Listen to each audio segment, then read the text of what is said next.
So hello and good evening. My name is Candace Moore, and tonight I'm going to talk about the prompt deconstruction process for the Q2 prose analysis question, pre-response question. So today I'm going to just review what to expect on a Q2 prompt, just what the prose analysis looks like, and what you can expect, what you have to look for, and what you know will be there. And then a little bit about analyzing the prompt, breaking down the prompt to make sure that you know what you're supposed to do. Some of the expectations for the response to that prompt, those will go together. And then if anybody pops in, you can give some questions and concerns. So first of all, the prose analysis question is going to be second on the exam. Of course, as you probably know by now, you do not have to go in order. It doesn't matter in which order you write your essays. But the prose analysis is going to give you a prose passage that's about 500 words, give or take 100. And it's going to be about a page. Usually they're about a page in those two columns. You probably have seen some older prompts for practice by now. And it's assessing your ability to do a few things. It's assessing your ability to respond to the prompt with a thesis that presents a defensible interpretation. And so basically that means that they're looking for you, readers are looking for you to be able to give an interpretation of the passage that is defensible. The rubric used to say reasonable and plausible, right? It needs to be something that you can defend with evidence from the text. So you're going to respond to the prompt with that, and they're looking for a thesis. As you may know by now, that thesis is one of the points that you can earn on the new rubric. It's a whole point by itself. So that thesis needs to present a defensible interpretation in order for you to get that point. So it's also going to assess your ability to select and use evidence to support your line of reasoning. And so that means that you have not just chosen quotes, but that you have chosen quotes that support the thesis that you established. That defensible interpretation sets up your line of reasoning. And then be able to explain how the evidence supports your line of reasoning. So these things always, they kind of go in a line. You're going to be able to make a thesis that is able to be defended with evidence, and then show that you are capable of selecting the evidence that actually defends that thesis, and then explain how the evidence defends that thesis, and then use appropriate grammar and punctuation. So this big black line here, this big arrow, is going to the left because I want you to think about it going back, because that line of reasoning is always going back to the beginning, and that beginning is your thesis. So everything you write should be able to be traced directly to your thesis, and you're giving the explanation that is necessary for them to understand that you do have that ability to present a defensible interpretation and then actually defend that interpretation. There is some wording that you can expect on the prose analysis question. They call it stable wording in the world of the AP literature course description. And so this is an example from a past exam. And it says, the following excerpt is from an 1852 novel by Nathaniel Hawthorne. In this passage, two characters who have been living on the Blythedale farm, a community designed to promote an ideal of equality achieved through communal rural living, are about to part ways. Read the passage carefully. Then, in a well-written essay, analyze how Hawthorne uses literary elements and techniques to portray the narrator's complex attitude towards Zenobia. So this is a little bit rewritten from the original printing of the exam, because the original printing of the exam, if I remember correctly, had examples of literary elements and techniques. But that is something that College Board is not going to do anymore. So if you have had prompt practice with essay prompts that give you a list of techniques from 1 to usually 3, like selection of detail or figurative language, they won't do that anymore. So it's going to say like this, literary elements and techniques, and you just have to kind of know what those are, but also it prevents you from getting caught up in the examples that they give. So these arrows are to these bolded elements of the prompt, and these are the stable wording. Your prompt, every prompt you see, if you take AP Lit in May 2020, in May 2021, in May 2022, you should probably see all three of these sentences or these phrases exactly as they are. So it's going to say, read the passage carefully. So you know that they're going to tell you to do that. You know that that's necessary, but that's always going to be part of the instruction. Read the passage carefully. It's always going to say, then in a well-written essay, analyze. And it's always going to ask you to analyze how the author uses literary elements and techniques. So those three pieces, read the passage carefully, probably not as important to remember, but those other two pieces, you have to know that that's what's going to be asked of you. They're going to ask you to analyze how the author uses literary elements and techniques. So what you need to pay attention to is what comes after that. So you need to make sure that you know what it is that you are being asked to analyze through those literary elements and techniques. So here, this breaks down, this is how we start to break down the prompt. So if you know that those three things are going to be bold, and that's the stable wording that's present in every prompt, then you can expect for that to happen. So what you're looking for is what it is you are analyzing, or how the author uses literary elements and techniques to portray something. It's going to be this is the College Board wording, a topical, structural, or thematic element, a topical, structural, or thematic element in the passage. So you're going to be asked to analyze how one of those things is created. So in this case, I also like to call it the abstract topic because that encompasses structural, topical, and thematic. But it's going to ask you how those elements and techniques portray an idea, some element of the text that is a more abstract element. So in this case, it's the narrator's complex attitudes towards Zenobia. But I want to back up for a moment because I have skipped what people often skip in the prompt. And I'm here to tell you that the information before read the passage carefully is always going to be helpful in some way. So I think as students, as test takers, we tend to skim past some really important information. And I want to make sure that you know that that information is given to you for a reason. Like that's definitely a choice that the College Board test creation, exam creation committee has put there for you because it's going to help you understand something. So let's back up. So I like to say that the prompt is going to have two big pieces of it, and that's the background and then the abstract task. So you need to read that background to make sure that you are taking with you all of the relevant information that they're trying to give you. So don't skip that. It's kind of like, and this is related, when you get to the multiple choice, there's always going to be a little italicized blurb above the passage. You want to read that too, because that also is background information that helps you ground the passage in its chronological place. It might tell you the country of origin of the author. It's going to give you something that's going to help you understand where this is coming from. So in this case, the following excerpt is from an 1852 novel by Nathaniel Hawthorne. In this passage, two characters who have been living on the Blythedale farm, a community designed to promote an ideal of equality achieved through communal rural living, are about to part ways. You just got a whole lot of information about what you're about to read. So 1852 helps you ground the novel in its chronological place.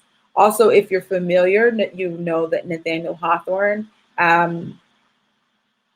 you might know other Nathaniel Hawthorne texts, and so you can be able to expect some language if you've read anything else by him. And then it gives you background not only about the novel itself and the author, but also the passage or the characters that you're about to meet. And so these two characters have been living on the Blythedale farm. a community designed to promote an ideal of equality achieved through communal rural living. So they live on this farm and they have been living there together. The farm is this, commune that is dedicated to equality, and they're about to leave each other.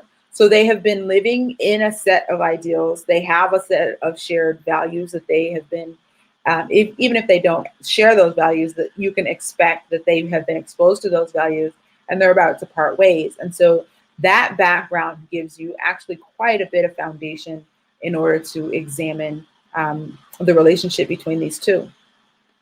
So you have that in the back of your head. This is from an 1852 novel. You might know that Nathaniel Hawthorne is American. Moving on, right? So you're like, okay, 1852, I've got my, 1852 hat on, and I'm going to read about these people. And a commune in 1852 may or may not have been, something that was common. We know that they're trying to, it's like a hippie commune, like 110 years before hippies were living on communes. So we know that these two people have been living together under this set of ideas, and now they're about to part ways. And then we look and we say, okay, what are we going to look at? We're looking at the narrator's complex attitude towards Zenobia. So complex attitude is in a box because that's what you're looking for. That's what you're going to create a defensible interpretation of. That's what you're going to find evidence to support. That's where you're focusing. And you don't have to focus anywhere else. So once you get that strong understanding of the abstract task that you've been given, or the abstract topic that you're exploring, this topical, thematic, or structural element, you get to zero in on that. That's your focus. That's all you care about, is how that element was created by literary elements and techniques.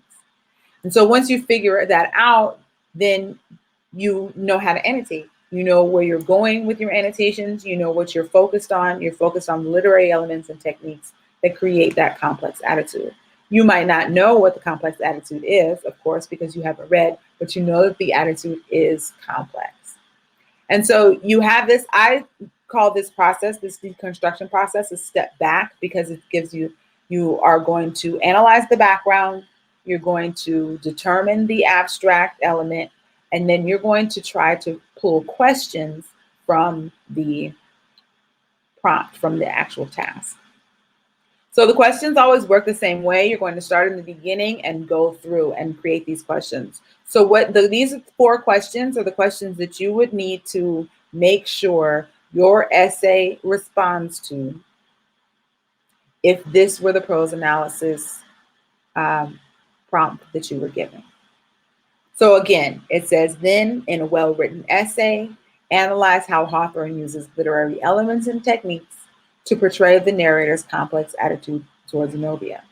So what you're going to try to do is pull the instructions out, pull the task out piece by piece, and make those questions. So first, what is the narrator's attitude towards Zenobia? Then we know that it's complex, so we need to know what is the tension or complexity in his attitude. Which literary elements and techniques does Hawthorne use? And how do those literary elements and techniques portray the attitude and its complexity? So there are no directions, there are no instructions, there are no positions that aren't covered in these questions. And you want to pull out as many verb phrases and change those into questions. So this is going to not only guide your annotation, it's not only going to guide your essay, but it also is going to organize your essay, because now you know that there's a complex attitude that you're analyzing. You know that there are literary elements and techniques that portray the attitude. But you also know that complex means that there are 2-ish, right? At least 2, minimum of 2 sides to the attitude. So that means that you have a strong 2 paragraphs right there. And there is no paragraph minimum, there's no paragraph maximum. But if you decide, I'm going to establish the complexity of the attitude, and I'm going to spend 1 paragraph analyzing the literary elements and techniques that Hawthorne uses to portray one side of the attitude. Then I'm going to spend my second paragraph analyzing the literary elements and techniques that Hawthorne uses to describe the other facet of the attitude. Then you have two strong paragraphs. You have evidence, you have commentary, because that's what you annotated for and that's what you're explaining. And to put those two pieces together, you have a thesis. And so all of this is established before you even read the passage. And I think it's so important, and it doesn't take as long as I just took, because you're not doing all this explanation, but it's really valuable time invested. And really, I could stop this stream right now and I would have given you, I think, one of the biggest tips to doing well on these analysis essays, on these free response questions as possible, because you need to figure out what are the questions that need answering and then answer them, all of them, throughout your essay.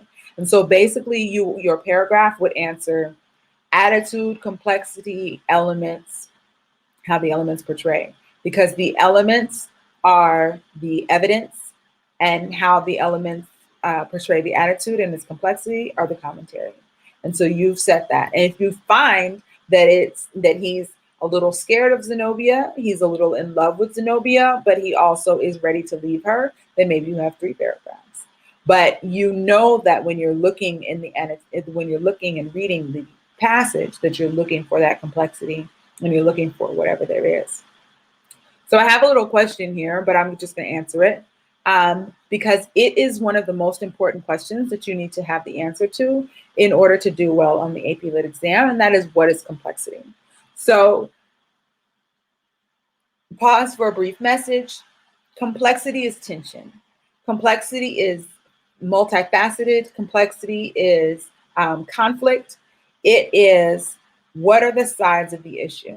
And so again, you might find that the narrator loves Zenobia, but is repulsed by her because she's very attractive, but she speaks nastily, or vice versa. Whatever you find about the narrator, you can't stop looking until you've found 2 sides that are in tension or even conflict. And so you know that because it's a complex attitude, that means whatever conflict there is going to be internal in the narrator. And so you're looking for, how does he feel about her? How does he see her? How does she make him feel? And so you are looking to make sure that you have that tension and you don't stop reading until you find it. When you found it, you keep reading to the end, obviously, because the more evidence, the better. But also you find it in internal conflict. In a poem, you find it in the shifts, and there might be shifts in the prose as well. And so if you see that that he feels a way up until a certain point, and then he feels a different way, that's another piece of the organization of your essay. So there are multiple ways to organize your essay according to the complexity of the passage. But either way, you're going to say, I'm going to set this up to look at one side of the complexity and then another, or I'm going to set this up to look at the beginning of the passage and then the end. Either way, you're looking at complexity, because there's going to be a difference. They may be the same literary elements, but the effect of those literary elements and how they portray the attitude are going to be different.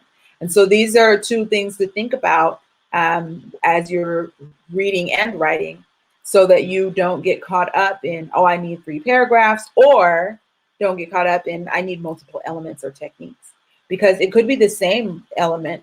It could be just dialogue. Dialogue tells you how the narrator feels about Zenobia because he talks to her, and you can tell from the tone of the words that he uses. But you're going to say, you're going to try to establish what are the different ways that he talks to her.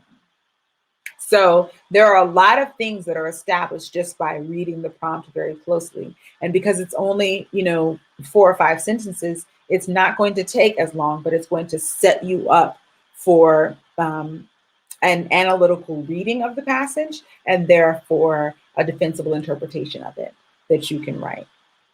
So that is what complexity is. Complexity is tension. It's multi-sides, it's multifacets, it's conflict, often internal, but they're almost always going to ask you about a complex something. It could be a complex attitude. It could be a complex portrayal. It could be a complex relationship, but you're probably going to be asked about complexity. And if you aren't asked about complexity, write about it anyway, because that is what they're looking for. They're looking for you to recognize complexity, and also the more you address the more succinctly and concisely you address the complexity of the passage, the more likely you are to also earn a sophistication point because of the depth of your argument. So you are constantly looking for it. You find it in the conflict in the characters. You find it conflict between characters, internal conflict in a character. You also find it in any shift, any hard turn that's found. It could be a shift in narrator. It could be a shift in dialogue, some sort of shift in the character interaction. But you're looking for a change or something, some sort of adjustment that shows you the other side, or the other face of the two-faced complexity. So here's another example. So again, we're looking for the background. We're looking for what the background tells us, how the background informs us, and then we're looking for the abstract element that you were being asked to analyze. So in the following excerpt from Toni Morrison's Beloved, published in 1987, Denver begins to tell the story of her birth to her new friend, Beloved. So if you've read Beloved, you have a very strong foundation for this. Just like if you've read the Gladwell romance, you know about the narrator's attitude towards Zenobia, but they're not counting on you having read it. They're not going to give you anything that requires more context than you are given, right? So you can know that there's nothing that you need to know about the complex whatever, that they're not going to, more than they're going to give you. Sorry. There's nothing that you need to know that can't be found in the passage. So we're looking for, Denver begins to tell the story of her birth to her new friend. So the background that we get here is that there's going to be a story told. It's going to be a one-sided story, but also that she's telling this to a new friend. And so some of that complexity might be in the anxiety or excitement of having a new friend. And so you're looking for, well, what are the two sides of that? So then again, read the passage carefully every time. It's going to be there. You can move your eyes quickly past that carefully. Paying particular attention to Morrison's literary techniques, compose a well-written essay. Again, they're going to tell you to write a well-written essay. You are going to know that that's the expectation, in which you analyze. So again, we've got this analyze. Here we're looking for Morrison's complex characterization of Denver and her developing relationship with Beloved. So now you've got your organization laid out for you because you are analyzing two different things, right? So we've got two sides of two things. So we've got Denver, who is somehow complex as a character, and we have some sort of complexity in her relationship with Beloved. So we're trying to establish a defensible thesis. And so then we're also looking for evidence. So again, we know going into this, here are the things that are always there. Complex characterization of Denver and her developing relationship. We know that the relationship is developing and they call the friend new. So we know that this is not something that's been, forming for some time. And we're going to take that with us because we know what it's like to make a new friend. We know what it's like to have this friend that you want to be your friend. But maybe there's something about the friend that's not quite right. There's some drawbacks, something that you've seen, red flags, whatever it is, you know what that is. And so one thing that's really necessary with this prose analysis is that you take into it your own human inferences about relationships and complexity, because your lives are complex, just like the lives of characters, right? You have conflict, inner conflict, external conflict. All of these things happen, and so you know what it's like.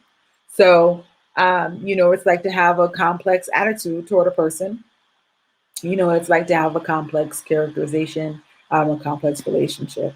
So don't forget, what makes sense, right? You're not only looking at authorial choices, you're looking at like this thematic element of, how is this applicable to life? Like, what do I know about this situation that allows me to write this essay or read this essay?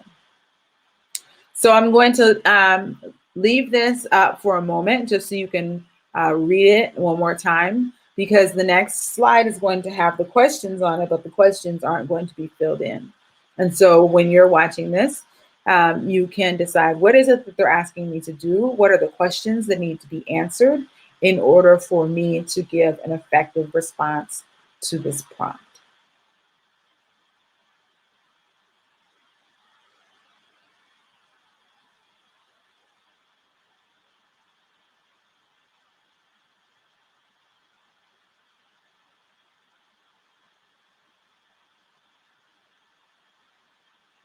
Okay. So again, the task sentence says, paying particular attention to Morrison's literary techniques, compose a well-written essay in which you analyze Morrison's complex characterization of Denver and her developing relationship with Beloved. And so the first question is a how question. How is something that they give you? And again, you're not looking to answer the question yet. You're just looking to take the information from the prompt and make the prompt, instead of a declaration, a question. So again, we've got the little confused emoji. And then we've got the comedy and tragedy, because they are two faces, so that we know that the second question is going to be something about the two sides. So what is that going to do? So how is Denver characterized?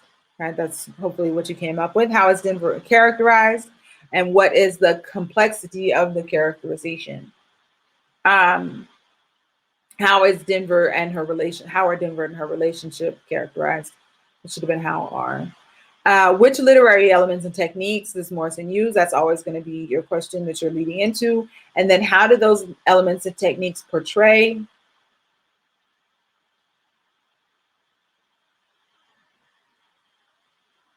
the characterization of Denver and the developing relationship with Beloved? And really, that last question that pulls all the pieces together is going to be answered by your thesis, right? It's clearly going to be answered by your entire essay, but that's the question that your thesis should answer, right? How do those elements and techniques portray the complex characterization of Denver and her relationship with Beloved?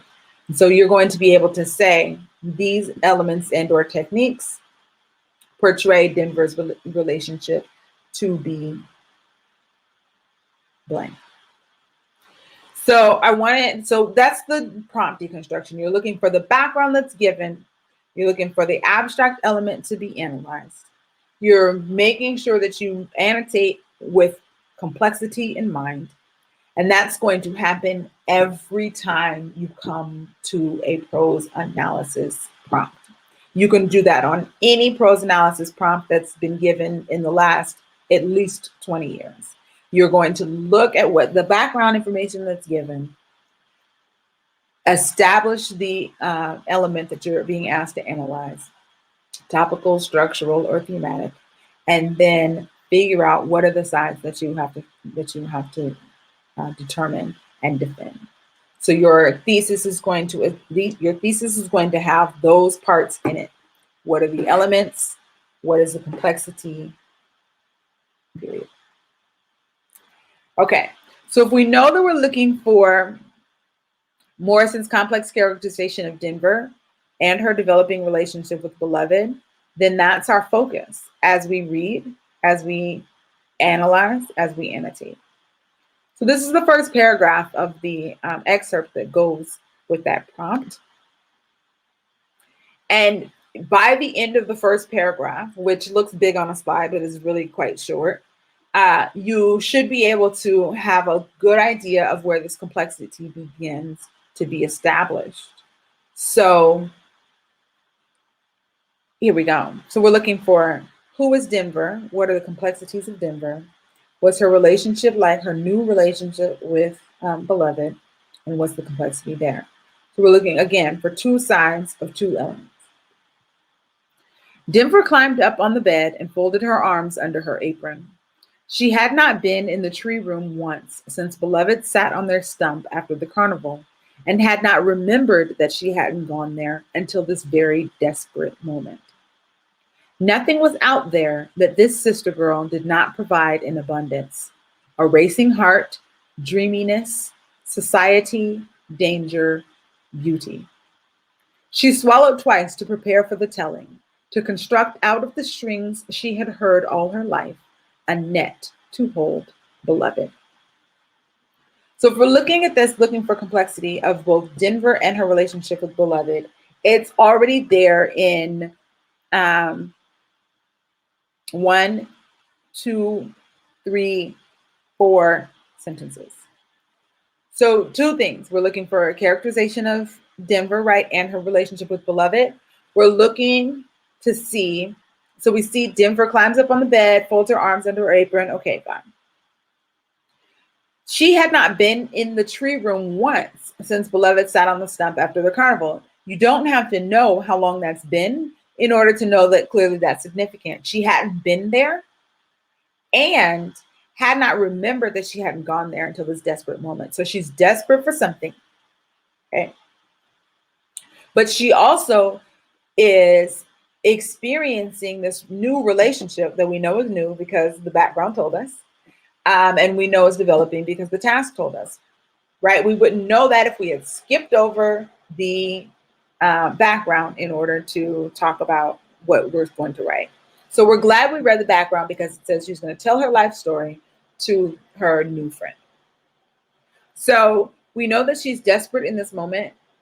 We also see that this moment is after moments that she's had with Beloved that distracted her so from this tree room that she hasn't even wanted to visit. And so we can start to develop a little bit of a story around Denver that we can infer that if to make a friend distracted her so strongly that she hasn't gone to this place in whatever this span of time, that perhaps previously she was lonely. We know that now she's desperate. That right there is tension because maybe we don't want to go too far. Now, this is something that can happen. We can start to see things that aren't there, right, or aren't defensible. And again, we're looking for a defensible interpretation because that interpretation needs to be defended in our essay with evidence and commentary. But we can start to figure out, we can start to take out pieces to think about why this moment is desperate, why she hasn't been to this place that used to be important, and what that means about her relationship, that it has distracted her from this place. So we have a little bit of complexity, and we're also looking into the relationship. Nothing was out there that this sister girl did not provide in abundance. So whatever used to send her to the tree room no longer sends her there because this Beloved, this new relationship, gives her everything she needs. And so there had been something missing, but now she's found it in this woman. But this is where it gets complex, because if we look at this list of things, they are complex, it just in the list. So the sister girl brings her a racy heart, which is excitement, dreaminess, society, as in like a social life, but danger, and then beauty. So we have this danger piece in here that just interrupts the rest of this list of things that usually are fairly positive. So if we were annotating, looking for complexity, we found some complexity there because she brings society, she brings beauty, she brings dreaminess, she brings all of these, imaginative, positive attributes, but then she's dangerous. Okay. So we love Beloved, but she's got some danger. Beloved's friendship has been so intense or great that it's distracted her from what she was needing. She used to need that something out here, but she doesn't need it anymore because Beloved brings it to her. So now we have some characterization of Denver because she's so enthralled by this young woman who brings her danger, that she is willing to change some of the things that she's done. Okay. She swallowed twice to prepare for the telling, to construct out of the string she had heard all her life a net to hold Beloved. So what does Denver want from Beloved? To keep her, to be her friend, to hold on to these things that she provides in abundance. And yet, for some reason, Beloved is dangerous. So right there in the first 4 sentences, we have some complexity in their relationship because we see that Denver really enjoys the relationship, but there's something about it that's dangerous. We also have gotten some indications that Denver is really into this friendship and wants to hold on to it, right? And she's desperate at this moment to give Beloved whatever she needs so Beloved will stay, because Beloved gives her so many things that she needed. We already have complexity, and we could start to build a thesis, because the only thing that's missing is what elements and techniques create that. So then we have another paragraph that I'm going to go through a little more quickly. Denver stopped inside. This was the part of the story she loved. She was coming to it now, and she loved it because it was all about herself. But she hated it too because it made her feel like a bill was owing somewhere, and she, Denver, had to pay it. But who she owed or what to pay it with eluded her. So we're looking at Denver and we're looking at the relationship, and this is telling us about Denver, right? She loves the story about herself, but for some reason this story makes her feel a little guilty or something, and she's got to owe someone, she's got to pay someone, but she doesn't really know. So she enjoys telling the story, but she doesn't enjoy telling the story. Now watching Beloved's alert and hungry face, how she took in every word, asking questions about the color of things and their size, her downright craving to know. Denver began to see what she was saying and not just to hear it. There was this 19-year-old slave girl, a year older than herself, walking through the dark woods to get to her children who are far away. She is tired, scared maybe, and maybe even lost. Most of all, she's by herself, and inside her is another baby she has to think about too. Behind her, dogs, perhaps, guns, probably, and certainly mossy teeth. She is not so afraid of at night because she is the color of it. But in the day, every sound is a shot or a tracker's quiet step. So I think here's a little piece that we understand because of the story that's unfolding for us. We understand why Denver might be a little afraid of the story, why she loved it, but why she also hates the story. And so this is starting to explain to us that she's willing to tell this story to this new friend of hers. And if you've read Beloved, you know a little bit more about that friend. I strongly recommend that you do read Beloved because I think it's an awesome book. But but we don't need to know. We just know that she's a new friend, and Denver is willing to tell this story that she hates a little bit, that scares her a little bit, to her new friend, because she's trying to hold on to this friend, even though the friend brings a little danger, because the friend brings her everything that she's wanted, but also some danger.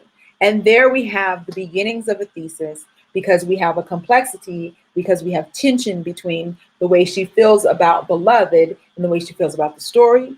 We also have a tension between the way that the two ways that Beloved makes her feel, which are like dreamy and fulfilled and befriended, but also a little dangerous. And so we know that we found it because we were looking for it. And the reason that we were looking for it is because it came from the prompt. And we have those questions. You can write those questions down. You know, what is the complexity of the relationship with Beloved? What elements and techniques are used? So you're also looking for those, but you're not just looking for any elements and techniques. You're not just circling any metaphor that you find, but you're only circling the techniques and descriptions and details that lend to that complexity.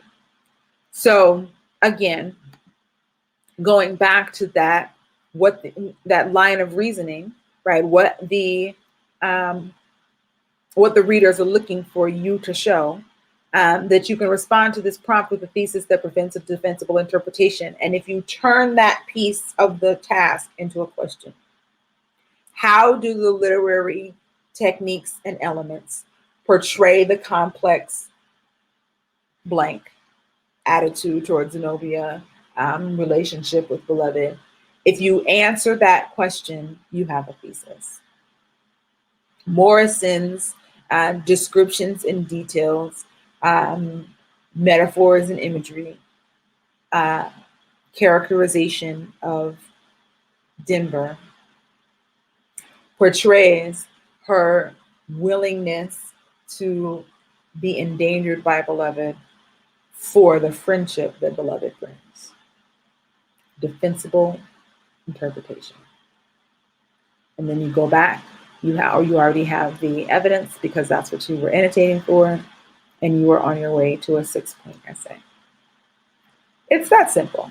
I make it sound simple. I explained it in 44 minutes. You have less than 44 minutes to write it, but you also would have, I also read some of it. So I really just cannot stress the importance of deconstructing the prompt and making sure that you are clear on the question that's being asked of you, so that can guide your annotation. Of course, you read the prompt before you read the passage.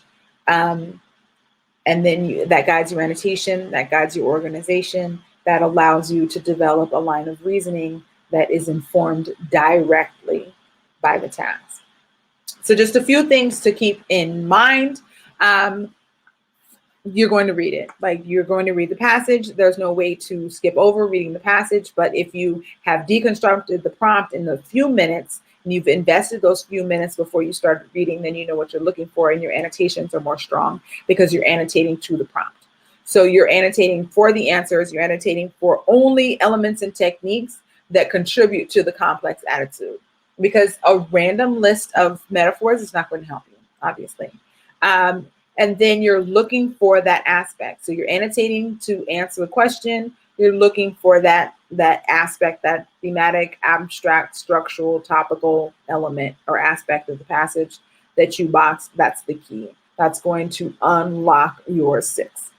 And then you're organizing according to that. So you find the shifts, you find the sides, you find the facets of the complexity, you discuss them as they appear, which means you can write your way through the passage. If you start your essay at the beginning and end it at the end, as long as your shift happens when the shift happens, that's fine. You can write beginning, middle, end. You can write beginning and end as long as those pieces, those sections, are also establishing the complexity, right? So you can write chronologically, or you can write facets of the complexity, but please do not, or try very hard, because sometimes that happens. Please try very hard to not organize your essay by elements, because then it's not going to make as strong of a point. Your commentary will be more scattered, and your thesis will not really have established the line of reasoning that you are supporting. And then you write those questions out. You make sure that you know what the big question is that has all the elements that are answered by the thesis. And then you respond to those questions. Your paragraphs then kind of take the pieces of your thesis, because the thesis establishes both sides of the complexity, and the paragraphs establish side by side. So again, I cannot stress enough the importance of deconstructing a prompt. That's why I dedicated an entire live stream to deconstructing the prompt only.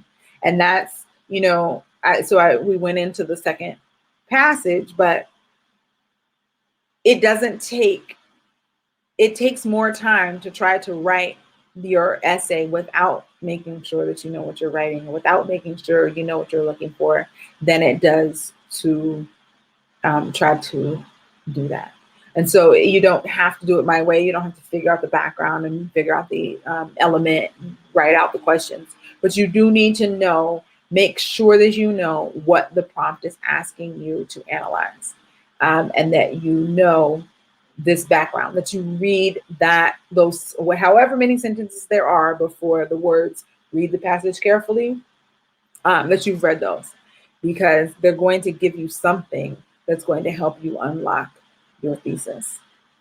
And that, my friends, is prompt deconstruction of the prose analysis free response question on the AP English Literature and Composition exam. I hope that you have gotten something useful out of this exam. Please don't forget that the next step, which is developing a thesis and writing an introduction, will be discussed next week by Caroline. And then the week after that, I'll be back to talk about evidence and commentary. And so we'll read more prompts.